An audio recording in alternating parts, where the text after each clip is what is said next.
Yes. Mr. Musmeta, this then causes a lot of havoc and may in regards to access to education. Yes. Because if I as a parent can no longer afford to take my child to this school, then I'm going to have to take them to another school. God forbid that other school has also had an increment in the next term. The trend is going to continue. At some point, we have done stories here on NTV of children who have had to take their own lives because their parents have told them they can no longer go to school. You have traversed the country. Talk to us about access to education and how we're doing as a country. Okay, thank you, Regina, and once again, our good viewers who are watching NTV in Uganda. The whole issue to me is access, as we echoed it, but I can assure you the problems are cross-cutting. You can say they are increasing school fees, maybe in these first world schools.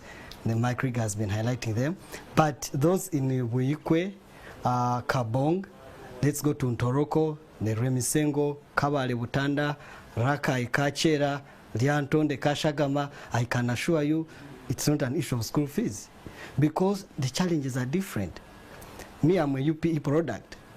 So the challenges we used to face, and even they are up now, they are still there, is the rural child, the distance, access to reading materials, the malnutrition component, the short-term hunger. They are hungry. They don't have food. So whether you increase the fees or whether you don't increase, they will just drop out even at P5, get married. The violence, gender-based violence, the child violence. You're getting the point. So to me, the concentration is now on nutrition, because nutrition, access, and also poverty. People in rural communities in Uganda are poor. 23% people are still struggling in vicious cycles of poverty. So whether you increase 1 million to 2 million, to me, it's just a story with these urban schools. But when you go to Katatenga, those peri-urban areas, even Buyikwe, go to Obonji, Moyo, where I have to first cross River Nile, Kabale, Butandaleke, where they have to first use a canoe to access a school. You don't talk about school fees. You don't talk about whether you increase or not. So the whole issue is the government to design a holistic and equitable programming that can lead you to access, to equity, let everybody access, whether urban or poor, whether urban or rural, or whether rich or poor. Okay. So a scenario, I did some research with World Bank and also Dr. Ampe from School of Food Science. UNHCR was a partner, Ministry of Education, OPM and Agriculture. It was multi-sector food security assessment in schools. So when I was in Ikamuli, children have different scenarios. The hunger is a cross-cutting issue. They are stunted. They don't eat well. They just go to school to just say, I'm going to school. Then at lunch time, they don't have food, lunch. So to me, I see challenges are different. So when you're designing a program, and I'm happy that I'm here to say these things, the whole issue is now government to wake up. Okay. If you say, that's why I appreciate Honorable Tayewa, the Deputy Speaker of Parliament of Uganda.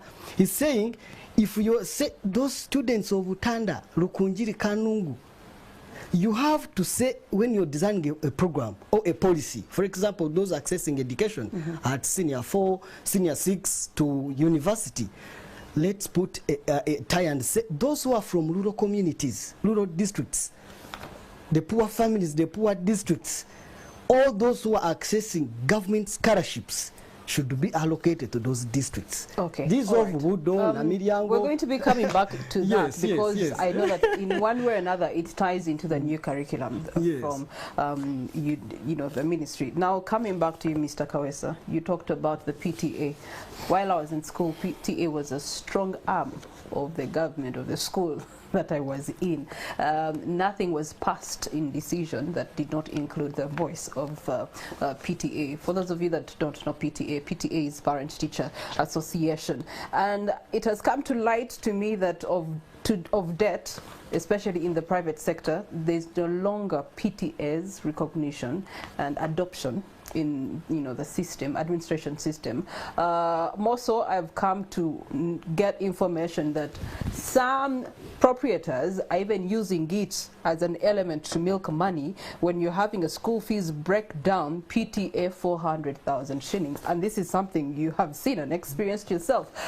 Talk to us about the initial intent of PTA and how it's very paramount in the current discussion. When we look at the Paris Teachers Association as an organ within the schools, it operates much more, it operates better in a school that is operating under government interventions. Because it is supposed to come in and stand in to regulate a number of things, especially funding aspects within the schools. But I will tell you, it is the PTA that has been making decisions. We want to buy a bus. We want to build this kind of building. We want to do this kind of thing. Become part of the business. But it is not likely to be in the pure private schools setting. Because pure private school settings, they discuss school fees directly with the parents. It's not going through any organ. There are two organs in a school. In the case of primary, there is a school management committee, which is a lawful, legal, which is supposed to oversee the policy element. And then the PTA to deal with the understanding of the charges, which things should be paid by a parent and which shouldn't. And at secondary level, then we have the board of governors, which is similar to the school management committee. Okay? But in private schools, you will not find PTA. One of the reasons that, as members have said, a good number of investors in the private schools are looking at it as business. Yeah. Okay? And that's why you come up with very critical competition. Critical competition so that they can hold onto the ground and be able to attract good payers into their schools. Now, when we go to what he has said, first of all, you talked about the 400. I have seen a fees structure of one of the schools, the big schools, and government-aided school. And they said the school fees is 2.2 million, but how is it broken down? In the structure breakdown. 350,000 uniform. 150,000 admission for new students. 400,000 PTA. 600,000 board of governors. No. And then you look at the tuition. And you look at the tuition. And they say tuition 100,000. Eh? Yes. You want me to give you these things? I can bring them to you in confidence. Yes. But what does this mean? That's where the government should come in. And I think they were trying to attempt to say requirements should be not more than this, and these are the only ones that are allowable. And I remember when we were meeting the Minister of Education recently, some people argued and said, how can you say that transport is not an allowable requirement in a school, when even at one point in time, before the NRM government, the governments then were providing transport to schools. They were giving them lorries, they were giving them things of that nature. Safina, in this regard, where do we come in and where can government come in? How can we aid private sector in curbing this vice? Because clearly it's no longer about direct education to the child, but facilities and enhancements that make the environment comfortable for the child to get the education that has remained the same.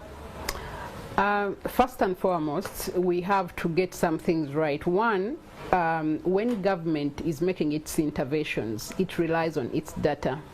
So when you look at the Uganda National Household Survey, the most recent household survey, it says that around 61.7% of boys and 62.1% of girls drop out because of the high cost of education. This is not the first time that this particular report talks about dropouts based on the high cost of education. Secondly, like I mentioned, the government is already on track to come up with a statutory instrument or regulation to make sure that schools in particular categories, both primary and secondary, charge particular fees that are capped. And this is done in other countries like Rwanda, like Namibia. There is some sort of regulation for both government and private schools. So, thirdly, the government should not so much listen to the voices out there, but move forward on the issue of regulation of fees, because every term in the past years, the Ministry of Education would issue circulars. No school should increase fees before coming to the permanent secretary. And schools would go ahead to increase fees. So there was, like, the circulars were not punitive enough. And many of these providers, even parents don't know that they are supposed even to walk to the permanent secretary to say this particular school has increased fees and so on and so forth. So it was not punitive enough, but we think that now with the process that is leading us into having a regulation of fees, we'll have particular schools capped. How much fees are they supposed to charge? So you ask what the government should be doing is to move on with that, to ensure that education is affordable. This business of people coming to say, if you can't pay, don't come. Oh, this is my business. I know people are saying it's a right, but for me it's business. That cannot happen in a sector like education. There has to be standards that people are supposed to follow. Those who can't follow. From your submission, it also sounds like perhaps in this day and era, there's ignorance to the parent. Let's not leave the parent out of this subject because they're, community to this subject. Perhaps there's ignorance to the parent, not knowing their rights as a parent who is giving an education to their child. You have talked about they have the right to walk to the ministry, permanent secretary, and inform the school of their actions, especially as far as funding is concerned. And the PTAs, their ignorance of that being one of their rights, that they should be having access to whatever administrative calls there are to the schools. Don't you think this too is actually aiding or enabling the environment? You're right. And how can we resolve that? Of course, there is need for the public to know that, one, education is a public good. And once, for example, ministry comes up to say, the Ministry of Education comes up to say that schools are not supposed to increase fees unless they've done ABCD, it's in our right as parents to know the channels. So the ministry should also discuss the channels. Once this happens, for example, they could have a toll-free line. They could say, this is the way you're supposed to come to the ministry to say this has happened, and so on and so forth. But there's supposed to be a pathway where parents know that we can come in confidence and say, my kid goes to school X, this school increased fees without having a parents' meeting, and they did not also adhere to what government has put up in terms of regulating or capping fees for the different schools. Right. That is also a critical factor. Mr. Musveta, you talked about the rural and how the problems there are different. Yes. Let's talk about the new curriculum. It cuts across. And so I trust that if it's causing a lot of changes, what are the challenges that are being faced by the rural education actors in implementing the new curriculum? Because it comes with its own expenses and changes. It's true. Thank you so much again, Regina. To me, when we talk about the rural Uganda setting, of course, the challenges are different, as we've been saying. But also, I want to say something small. Uganda is an open economy, a liberalized economy. So you're free to start your own school and charge. To me, the concentration shouldn't be like, yes, the government has to regulate, but also there is a point of, like, there's this point. If government has a public school, have you designed your programs very well? Okay, so that at the end of the day, the UPE, those who are poor, they have some good things they have good performance, food.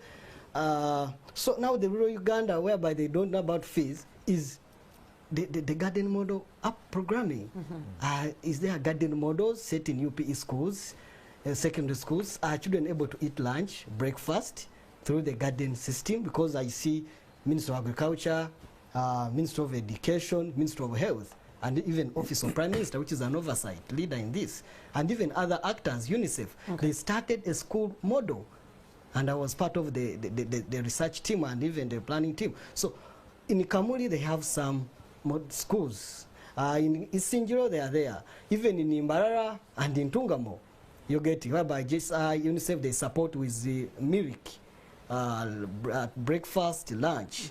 So, and they are performing well. So it means whether you start your school in Intungamo, which charges 3 million, most of parents will take their children maybe to these public schools. But there is also that kind of quality education. Okay. So to me, the new curriculum now, teachers, they face challenges.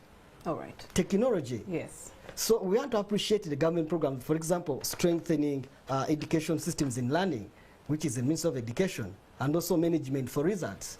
Let me take conclusive remarks on this subject matter, because I know it's a continuous one, and we will have you back here to continue this conversation. But as of this morning, with the pressure that is in a few hours, what is your conclusion? Let me start with you, Mr. Kawesa. I want to say that actually the whole problem of the dilemma in Uganda's education sector is policy.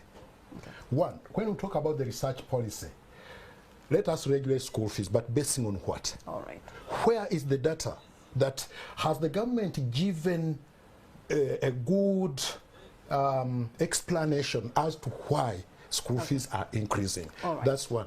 Number two. No, let me give let me give the lady an opportunity to also to give her closing remark. Yes. So education is a public good, a common good at that, and government should not leave it to the market forces for people to determine what they are doing. They should take charge and ensure that in the process of offering this education, all children are covered. Okay. Not because they are poor or they are rich, but there has to be means of regulating to ensure that whether you're coming from a poor background or a rich background, you have access to quality education. And the final closing remark? Yeah, thank you so much. Me, what I can tell you, the whole issue is Parliament to review policies. Okay. Let them set policies and they say, those who are from rural communities, the Butanda, Kanungu, Kavera Maido, Kweni, Obonji, we are going to allow all those senior 6 to go to university for free of charge. Okay. So those who are in Namiriango, Sijui, whether you increase to 4 million, we shall go back to Ntungam or Rakai or Liantonde. So at the end of the day, there's no need to say, don't increase to 3 million. Put a policy that will actually force them to a little bit reduce the school fees. Otherwise, the whole issue is you have to access education, because it is education that brings quality development. Education is a right, but of course it must be governed and controlled by the government, which all here agree that it comes down to policy for us to have equity in education, to have quality of education also, and also ensure that there's access across the bar, both in urban and the rural parts of this country. Because at the end of the day, education is fundamental, a pillar in the economic development of Uganda. That brings us to the end of this conversation. We do have some birthdays in the house. Allow me to share some birthdays. There's a happy birthday message here to darling Brenda, and you do have someone saying, "Guy, you look fine, and make sure that you are as fine as wine in your next year." And this is coming in from Betsy Sharon and your friends. So happy birthday to you, Brenda. And also Omurunji Musao Nasuna, thank you so much for coming through as my friend, and I wish you a happy birthday courtesy of Sharon and your friends. Well, that brings us to a break. We're going to be returning shortly.